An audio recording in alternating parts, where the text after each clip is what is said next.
사기를 끝내고요. 역시 사사시대에 일어났던 룻기를 배우도록 하겠습니다. 구약 402페이지입니다. 제가 구약 성경은 종종 역사적 비유로 읽어야 된다 이런 말을 쓰곤 합니다. 역사라 이 말은 구약은 실제 일어난 역사입니다. 그렇지만 우리와 관계없는 역사가 아니라 우리의 생활에 대한 비유입니다. 우리의 죄에 대해서 가르치고 지금도 살아계셔서 우리를 구원하시는 하나님에 대해서 가르치고 지금 우리가 어떻게 감사해야 될지를 가르쳐야 됩니다. 그럼 두 개 다 배워야 되겠죠. 구약을 할 때는 실제 그때 뭐가 일어났냐 그것도 알아야 되겠고, 두 번째는 우리에게 지금 뭘 말씀하시는가 그 두 개를 다 배워야 됩니다. 자, 사사기의 마지막 절이 뭐였습니까? 다시 한번 볼까요?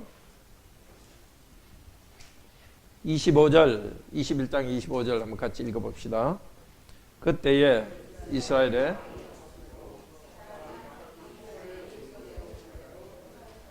자기 마음대로 행했다는 겁니다. 근데 룻기는 역시 사사시대입니다. 룻기 1절에 보면은 뭐라 그러죠? 사사들의 치리하던 시대에, 이 사사라는 말과 치리하는 말이 똑같은 말이에요. 샤파트. 다스리는 자들이 다스리던 때에, 그때 쓰는 것이 룻기입니다. 자, 룻기 1장의 내용은 바로 안에 죄인을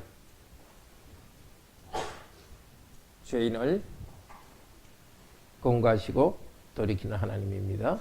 죄인을 권고하시고 돌이키는 하나님.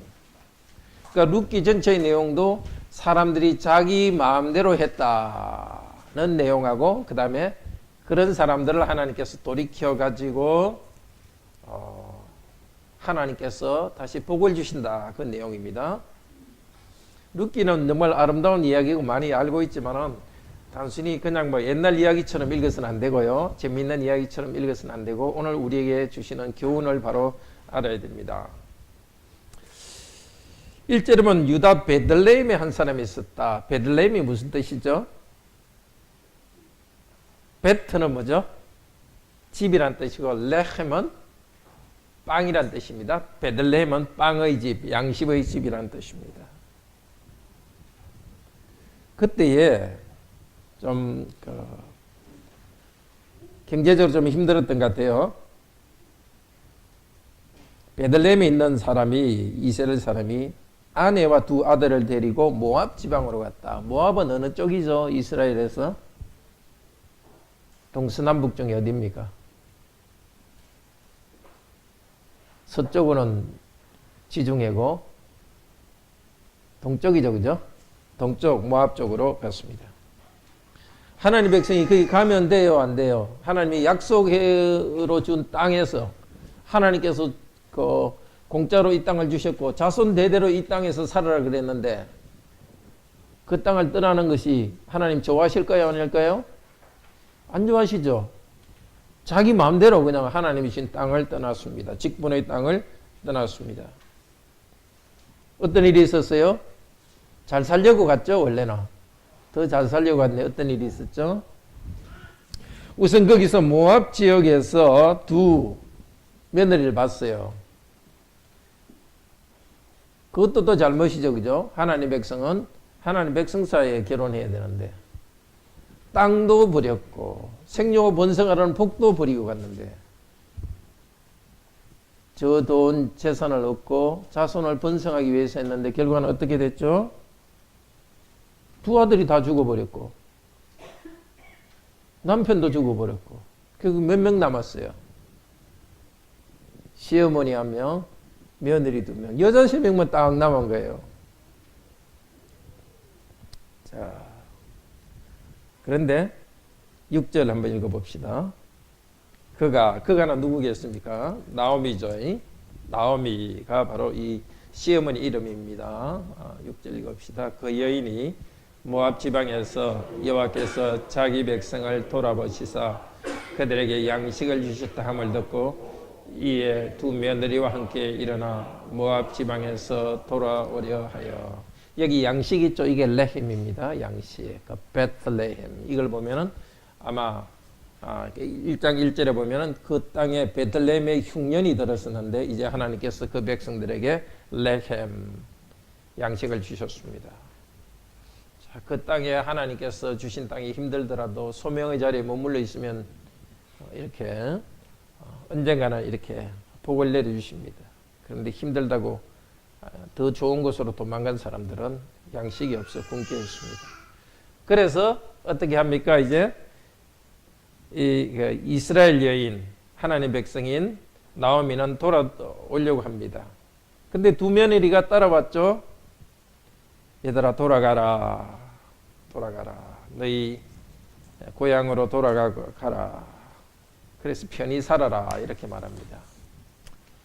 그러니까 큰 며느리는 이제 돌아가고 둘째 며느리 이름이 누구죠? 오늘 룻기의 주인공인 룻입니다. 룻은 어떻게 말하죠?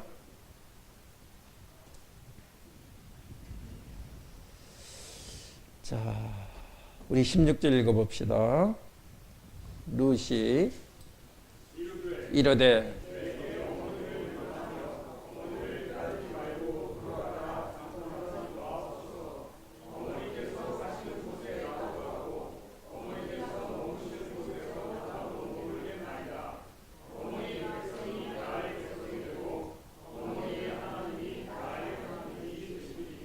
네, 어머니에 대한 효성이 너무 지극합니다. 그리고 어머니의 백성이 나의 백성이 되고 어머니의 하나님이 나의 하나님이 되시더라. 자, 어머니의 하나님 나의 하나님이 되시리라. 이 정도까지 말한 거는 참 룻은 하나님의 특별한 사랑을 받은 사람입니다. 하나님께서 다른 말로 하면 참 선택한 여인입니다. 자기 땅에 있는 편한 우상숭이고 자기 가족에게 있지 않고 어머니를 향해서 돌아가면서 하나님께로 돌아오기로 결심합니다. 자, 이렇게 돌아왔습니다. 돌아왔는데 사람들이 19절에 보면 베들레헴 사람이 떠들썩했어요. 자, 노미가 돌아왔을 때 환영하면서 떠들썩했을까요? 아니면은 조금 나쁜 말 하면서 떠들썩했을까요? 예, 가서 아이고 남편도 잃고 아들도 다 잃고 온 여자 이렇게 하면서 여자가 아니라 뭐라 하면서 좀 아주 욕처럼 이야기했겠죠. 온갖 쑥덕쑥덕 하니까 얼마나 마음이 아팠겠습니까. 그러니까 20절에 내 이름을 나오미라 부르지 말고 라마라 불러라. 나오미는 원래 기쁨이란 뜻이거든요. 그리고 나오미가 나오미가 뭐라고 이야기하느냐? 21절 읽어봅시다. 내가 풍족하게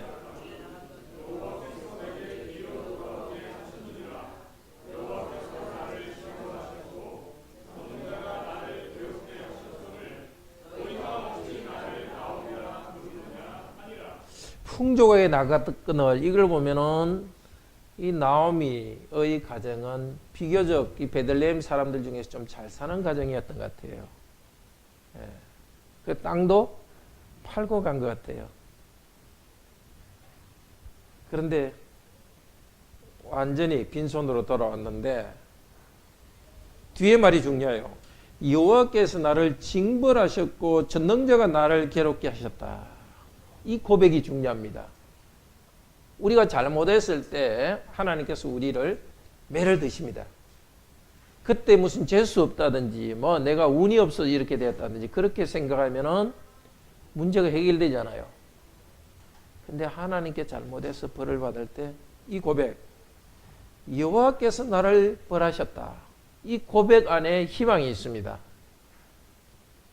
나를 벌하신 하나님은 나의 하나님이 여호와시니까 내가 겸손하게 그분 앞에 엎드려서 벌을 받을 때 다시 나를 일으켜 줄 것이다.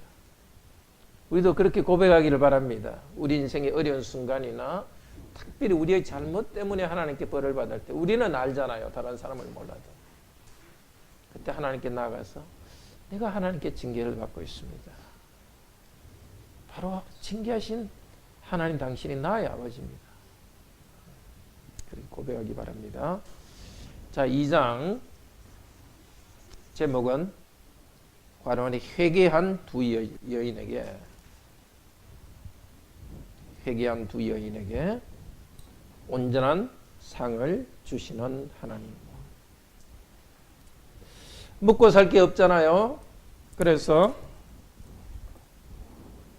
룻은 자기 시어머니에게 말합니다. 제가 이삭 주워 오겠습니다 하고 이삭 주우러 갔는데 하나님께서 섭리 가운데 그 백성을 도웁니다. 우리 제목에는 우연 가운데 일하셔서 이렇게 했는데 우연이 아니라 사람의 보기에 우연이고 하나님 보기에는 섭리 가운데 일하셨습니다. 여기 3절에 보면 우연히 엘리멜렉의 친족 보아스에게 속한 집에 이르렀더라. 엘리멜렉은 누구냐면은 룻의 시아버지죠. 친족 보아스에게 이르렀더라. 우연히 하나님께서 그곳에 인도했습니다. 근데 보아스라는 사람이 참 훌륭한 사람이에요. 4절에 보면 베들레헴으로부터 왔어. 그러니까 베들레헴에 있는 조금 떨어진 들판이에요. 이 상당히 재산이 많아가지고 일꾼들이 일을 하는데 거기 와가지고 일꾼들에게 뭐라 합니까? 여호와께서 여러분들에게 함께 하시기를 원합니다. 이렇게 복을 내려줍니다. 그러니까 일꾼들로 보아스를 보고 하나님께서 당신에게 복 주시기를 원합니다. 참 평화로운 노사관계죠, 그죠?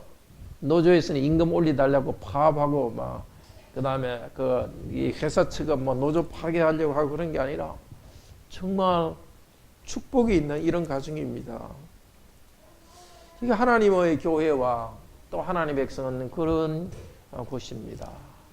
우리 가정에 있어도 부족이 있더라도 항상 하나님 이름으로 축복하고 복이 있는 곳입니다. 아버지도 자녀들을 축복하고 특별히 아버지의 큰 사명이 자녀들 복 주는 겁니다. 목사의 큰 사명은 교인들을 위해서 축복하고 기도하는 것이고 예배 끝날 때 복을 선언하는 그 역할을 하고 가정의 아버지들도 참 복된 복을 선언해주고 자녀들도 아버지의 축복, 부모님의 축복을 위해서 기도합니다. 자, 그리고 8절부터는 이제 보아스가 이제 이 여인에 대한 이야기를 들었습니다. 이 여인이 누군가 하는 것을 자기 일꾼들에게 듣고서 뭐라고 이야기합니까? 다른 데 가지 말고 여기서 나의 소녀들과 함께 있으라. 그렇게 하고 또 자기 일꾼들에게 건드리지 말라 이렇게 합니다. 이걸 보면 참 그때 하나님의 백성한테도 이런 큰 문제가 있었음을 알 수 있습니다. 미투 운동이 있어야 될 시대라는 것을 알 수 있습니다. 들판에서 이삭 줍는 것이 하나님 백성에 주신 복인데 이삭 주우러 나온 가난한 여인들을 일꾼들이 나쁜 짓을 했던 것을 볼 수 있습니다. 이렇게 룻에게 잘해주니까 룻도 어떻게 합니까? 10절에 보면은 나는 이방인 여인인데 어찌하여 내게 은혜를 베푸시나이까. 은혜. 이 은혜가 여러 번 배웠지만 헤세드라는 단어입니다. 헤세드. 우리 구약 히브리 많이 배워야 되는 건 아니지만 꼭 중요한 거는 이렇게 외우십시오. 헤세드. 헤세는 뭐라 그랬죠? 하나님께서 무조건적으로 우리를 사랑하시는 사랑 은혜입니다. 그 하나님께서 룻을 사랑하시고 또 하나님께서 보아스를 사랑하기 때문에 보아스는 이 여인에게 하나님의 사랑을 베풀어 주십니다. 그것을 압니다. 이 보아스라는 마지막 룻의 친척이죠. 이분은 참 룻을 귀하게 보고 있습니다. 그리고서 룻을 축복하는데 정말 아름다운 축복입니다. 12절 같이 읽어봅시다. 2장 12절 같이 읽읍시다. 여호와께서 내가 행한 일에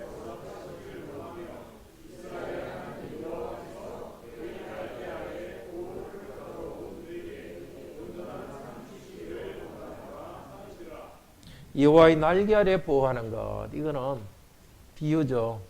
하나님의 백성들이 이집트에 있을 때 광야 생활할 때 비둘기 날개처럼 하나님의 백성을 보호하셨습니다.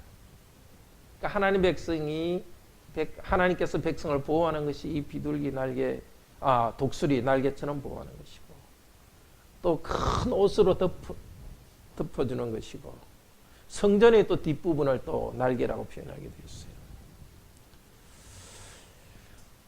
그리고 나중에 이 날개로 덮는다는 것은 성전에서 예배 드릴 때 하나님께서 날개로 덮는다 합니다.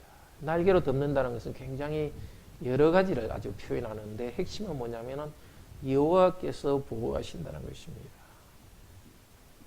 이제 여호와의 땅으로 너가 왔다. 너 고향을 버리고 왔으니까 여호와께서 너를 덮으시고 보호해 줄 것이다. 그러니까 13절에 룻이 내 주여 내가 당신께 은혜의 길을 원하나이다 하면서 또 다시 은혜에 대해서 말합니다. 보아스가 여호와께서 내게 당신이 어째 내게 룻이 앞쪽에서도 내게 은혜 베푸시나이까 이렇게 했는데, 다시 룻도 내가 은혜의 길을 원합니다 하면서 단순한 들판에서 이삭 줍는 것이 아니라 이삭 줍는 것을 통해서, 또 이삭 줍는 사람에게 은혜 베푸는 걸 통해서 하나님께서 이제 이 여인에게 하나님의 보호 아래, 하나님의 은혜 아래도 받아들이는 이 영적 사실을 나타내 줍니다. 마치 성찬과 같죠? 우리가 성찬의 빵과 포도주를 먹을 때에 여호와 주 예수께서 그곳에 임재하시잖아요. 들판에서 이삭을 먹고 있는데 그 사실을 통해서 사실은 이제 여호와의 보호 아래 왔다는 것을 선언해 주십니다. 그리고 보아스는 얼마나 훌륭했는지 일꾼들한테 부탁을 하죠. 걸어가면서 일부러 이삭을 이렇게 잡고 이렇게 일부러 떨어뜨리라. 이삭이 아니라 뱅글 갖다 떨어뜨리라. 이렇게 해서 저녁에 룻이 17절에 보면은 그걸 가져가는데 얼마나 가져갔느냐면 보리 한 에바나 가져갔다고 그래요. 보리 한 에바는 한 말 22리터예요. 그러면 한 말이라면 그 쌀 뭡니까? 큰 그 쌀 한 자루 되는 거죠. 보통 이렇게 파는 거 쌀 이렇게 그게 얼마입니까? 몇 킬로, 몇 리터 돼요? 8킬로. 한 말 8킬로입니까? 확실하시네요. 예, 그렇게 많은 것을 가져갔습니다. 자, 그리고 나오미는 누구죠? 룻의 시어머니죠. 갔더니 나오미가 찬양합니다. 룻아 도대체 누구한테 갔느냐? 그래 하니까 내가 보아스의 집에 갔다 이렇게 하니까 나오미가 너무너무 감사합니다. 19절과 20절에 복이 있기를 원한다. 복이 있기를 원한다. 이 나오미는 보아스를 만나지 않았지만 19절에서 여호와의 복이 있기를 원한다. 여호와의 복이 있기를 원한다. 참 사사시대에 사람들마다 자기 소견대로 원하는 대로 나쁘게 행한 이 시대입니다. 또 이 나오미의 가정도 자기 원하는 대로 했지만 이제 하나님의 땅에 돌아온다면 복이 넘치는 곳으로 돌아왔습니다. 아무것도 없이 돌아온 이 이방 여인 롯에게 보아스는 복을 선언해주고, 나오미도 다시 그 사람에게 복을 말해주는, 단순히 말로만 복이 있는 것이 아니라 복에 대한 말도 있고 실제적인 복이 있는 것입니다. 물질적 복도 있고 서로를 환대해주는, 환영해주는 복이 있는 것입니다. 바로 하나님의 교회, 하나님 나라가 그런 것입니다. 오늘도 우리 성도들 다 만났는데 참 복의 선언을 해주기를 바랍니다. 정말 안녕하세요. 그 안녕이 바로 복이 있기를 원합니다. 그 뜻입니다. 그리고 우리 가정에서도 서로에 대해서 참 부정적인 말, 나쁜 말, 못한다는 말보다도 좀 격려해주고 축복이 있는 말을 하기를 바랍니다. 그 나오미는 말합니다. 그 사람은 우리의 친족으로 기업 물을 자중하나다. 20절에 물은다는 것은 뭐냐면은, 우리 어릴 때는 그런 말 많이 썼는데요. 친구하고 뭘 연필하고 무슨 연필통하고 지우개하고 바꾼 다음에 나중에 보니까 바꾸기 싫어서 원래대로 되돌린 걸 뭐라 그러죠? 물은다 그런 거예요. 원래대로 되돌린 걸 물은다 합니다. 한자로 말해서 이걸 구속이라 하기도 해요. 구속. 속량이라 말하게 되고, 한자로 속이 물은다는 뜻이에요. 옛날 조선시대 문서도 보면은 속 속량, 속 이런 말들이 나와요. 노비들을 갖다가 팔린 노비들을 갖다 사주는 걸 속한다 이런 말이 나와요. 원래대로 물으는 건데 이건 무슨 말이냐면은 이제 이 나오미의 그 가정이 그 땅을 갖다가 다 잃었는데 아마 팔고 갔겠죠. 그 땅을 다시 되찾게 해준다는 겁니다. 자, 룻기 3장 제목은 룻과 보아스가 서로에게 베푼 괄호 안에 인애 헤세드입니다. 룻과 보아스가 서로에게 베푼 인애.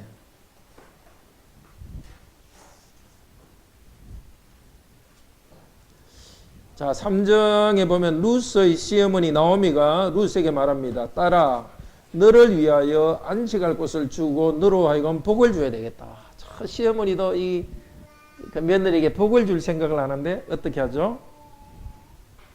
이제 보아스가 오늘 타작할 날이니까 타작할 곳에 조용히 가가지고 그 밑발치에 누워 잠잘 때에 그 담요 밑에 조용히 들어가 있으라. 그리고 9절에 보면은 보아스는 그날 이제 먹고 마시고 마음이 즐거웠습니다. 7절에 보면 들판에서 곡식을 추수를 하고 포도주를 마시고 너무 기뻐서 약간 기분 좋은 상태에서, 물론 보아스는 경건한 사람이니까 술 취해서 뭐 막 이렇게 헤맬 정도는 아니었겠지만은 하나님 주신 포도주를 또 한 잔 마시고 편안하게 이제 자고 있는데 밑발치에 누가 있으니까 깜짝 놀라서 일어났습니다. 그러니까 9절에 보면 뭐라 그럽니까? 룻이 말하기를 당신의 옷자락으로 시녀를 덮었소서. 당신은 우리 기업 물을 자가 됨이니라. 이 당신의 옷자락 있죠? 요것과 2장 13절에 날개 그늘 그것이 같은 말입니다. 다 표시해 놓으세요. 우리 중고등학생들. 2장 12절에 날개, 여호와의 날개와 보아스의 옷자락이 같은 말입니다. 읽으면 남편은 아내에 대해서 이건 옷자락을 덮는 역할을 하는 거예요. 하나님의 보호를 남편이 하는 것이고, 또 실제적으로 여성들은 자기 몸을 잘 가려야 되겠죠.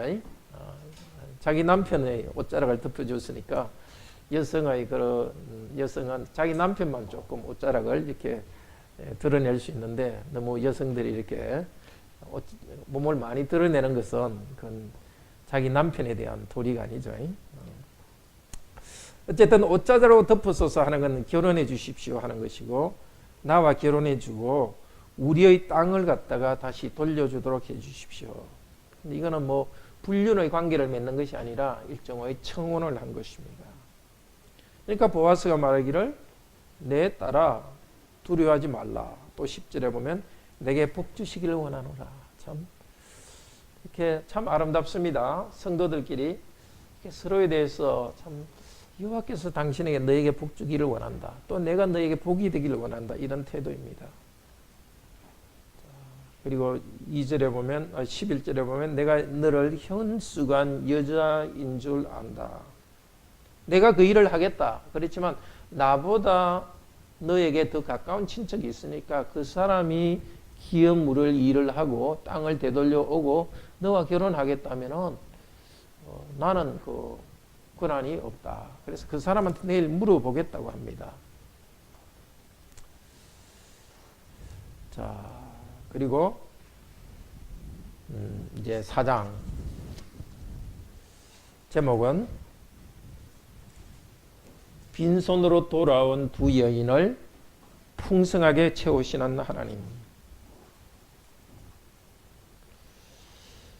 다음날 아침입니다. 보아스는 성문에 올라갔습니다. 성문이라는 것은 그때의 성의 그 문이 좀 높으니까 어떤 지역의 재판을 할 때는 지역의 장로들이 모여서 재판을 합니다. 그리고는 이제 그 원래 룻과 가장 가까운 친척, 룻의 기업 물을 권한이 있는 사람에게 이쪽으로 올라오라 합니다. 그래서 올라오니까 묻습니다. 장로들도 옆에 있죠. 너가 그 나오미의 이 땅을 갖다가 돈을 주고 다시 사와서 너 걸로 하겠느냐 하니까 좋다는 거예요. 야, 그 땅 내가 차지하겠다고. 근데 또 옆에서 그러면 너가 이 땅을 차지하면 그 땅의 원래 주인의 그 아내, 혼 며느리인 그 룻을 아내로 맞아들여야 된다 하니까 그건 안 하겠다 합니다. 예, 그 사람에 대한 책임은 지지 못하고 재산에 대한 책임만 있었습니다. 예, 그래서 이 사람은 7절에 보면 신을 벗어 이웃에게 주었다. 7절에. 이게 무슨 뜻일까요? 4장 7절에. 신을 벗어 이웃에게 주었다. 구약 신명기 25장 7절에서 10절에 있는 율법입니다. 원래 이스라엘에서는 이렇게 어느 가족이든지 자기 가문을 이어가도록 했습니다. 어떤 사람이 아들이 없으면은 어떤 사람이 아들이 없이 죽으면은 그 아내만 남잖아요. 그러면 그 남은 그 아내를 그 남자 동생이 결혼해 가지고 원래 형의 가문을 이어가게 했습니다. 그래서 형이 죽으면은 동생이 형수를 취한다 해서 옛날에 우리 세계사 시간에 배울 때는 형사 취수제다 이렇게 배웠어요. 형이 죽으면 취수, 형수를 취하는 제도다. 자, 그런데 만약에 어떤 사람이 자기 형은 죽었는데 자기 형수를 아내로 받아들이지 않으려고 하면은 어떻게 하냐면 여러 사람이 있는 데서 그 사람 신발을 벗겨가지고 그 사람 뺨을 찰싹 때려요. 그래서 사람들 앞에서 그 형수가 신발을 벗어가 이 사람 얼굴을 때리고 침을 뱉도록 이렇게 했어요. 사람들한테 아주 부끄럽게 해가지고 그런 일을 못하도록 한 거예요. 꼭 이렇게 자기가 형수하고 살기 싫으면 하여튼 그 정도 뺨 맞고 부끄러움을 당하도록 하더라는 거죠. 그리고 그 마을에서는 항상 그 형수와 결혼하지 않는 남자에 대해서 뭐라고 이야기하냐면 신발 벗김을 당한 사람이라고 계속 그 사람 죽을 때까지 이렇게 별명을 붙이도록 했어요. 하나님이 지혜로우시죠, 그죠? 반드시 하도록 강조하면서도 자기 형수가 좀 못생기더라도 같이 결혼해서 살도록 이렇게 강요하면서도 그렇지만 또 피할 방법은 또 내려줘가지고 억지로 결혼하면 또 자기 형수를 결혼한다 막 때리고 막 이렇게 몰래 낭떠러지에서 밀어가지고 그냥 헛발 뒤어서 죽었다고 말할 수도 있으니까 하여튼 그런 극단적인 일은 생기지 않도록 그렇게 좀 피할 길도 만들어줬어요. 그런데 이때 와서는 그렇게 이제 극단적으로 하지 않고 그냥 신발만 벗어주고 좀 편하게 변했던 것 같아요. 그리고 이제 보아스의 차례가 됐죠. 보아스가 그 땅도 무르고 그리고 룻도 아내로 맞아들이기로 했습니다. 그때 성문에 있는 백성과 장로들이 축복합니다. 11절 한번 볼까요?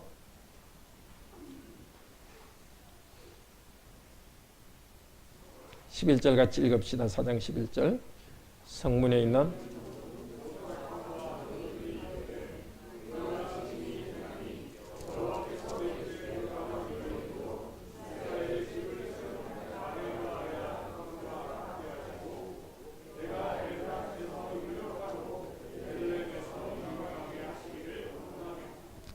라헬 레아는 누구죠? 우리 중고등부가 먼저 대답해 볼 거예요. 라헬과 레아는 누구죠? 알 것 같은데 한번 대답해 보세요.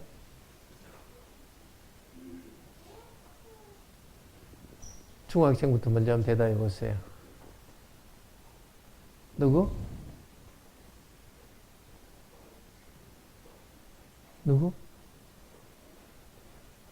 아는데 왜 말을 안 해요? 계란이 라헬 레아가 누구죠? 야고보의 아내죠, 그죠? 그러니까 야고보의 아내가 이스라엘 전체를 이렇게 번성하게 한 거죠. 그러니까 굉장히 많은 아이를 놓기를 원한다고 이제 축복합니다. 자, 그 다음에 이제 13절부는 이제 아내를 취하여서 보아스가 룻이 결혼해서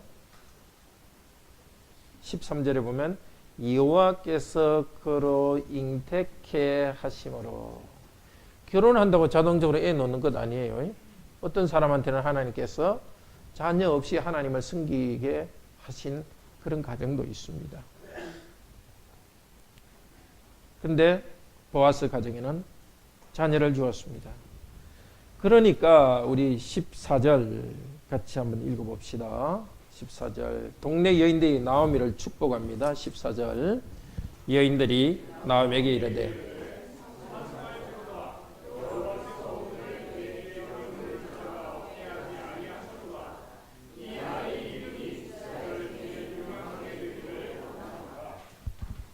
나오미 때문에 여인들이 하나님을 찬송할지로다. 1장과 너무 다르죠, 그제?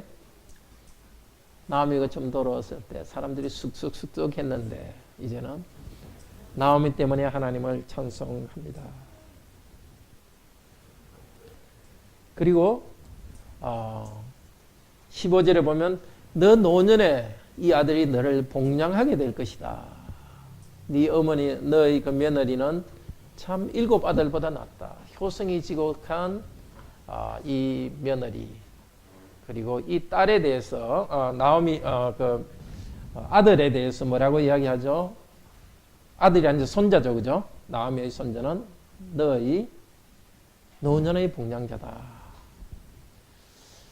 자, 이것을 우리도 계속 이어가야 됩니다. 요즘은 부모님들에 대해서 복량을 하지 않으려고 하는데요. 그래서 부모님들이 항상 노후 자금해서 자기 그 생활을 책임져야 된다고 하는데, 우리 성도들은 물론 우리 어른인 성도들은 자기 생활 책임지려고 노력해야 되지만은 자녀인 여러분들은 부모님들을 끝까지 복양해야 돼요. 경제적으로 이렇게 부양하고, 정말 뭐 치매나 이런 게 너무 힘들어서 오히려 이제 우리 요양원에 가는 것이 정말 좋을 그때는 요양으로 모시지만은, 근데 그때 전까지는 계속 힘들더라도 모시면서 또 경제적으로 부양해 줘야 됩니다. 부모에게 가장 큰 보험은 자녀들이에요. 자녀들은 부모님을 위한 보험이에요. 그러니까 부모님들이 여러 번 키울 때까지 보험금 납입 많이 했으니까 이제 보험금 이렇게 다 보상해 줘야 돼요. 자, 그런데 이 베레스는 어떻게 되느냐 하면은 그 후손이 다윗이 되는 거예요. 그러니까 베레스는 다윗의 왕할아버지인가요? 어떻게 되던가요? 제가 지금 약간 착각했는데 어떻게 되죠? 사대조던가요? 19절이면 베레스는 헤스몬을 낳고, 헤스몬은 람을 낳고, 베레스가 아니죠. 보아스를 해야 되죠. 21절. 보아스는 오벳을 낳고, 오벳은 이셋을 낳고, 이셋은 다윗을 낳았으니까 할아버지의 아버지인 왕 할아버지라 할 수 있죠. 그러니까 룻은 어떻게 된 거죠? 다윗의 왕 할머니가 됐어요.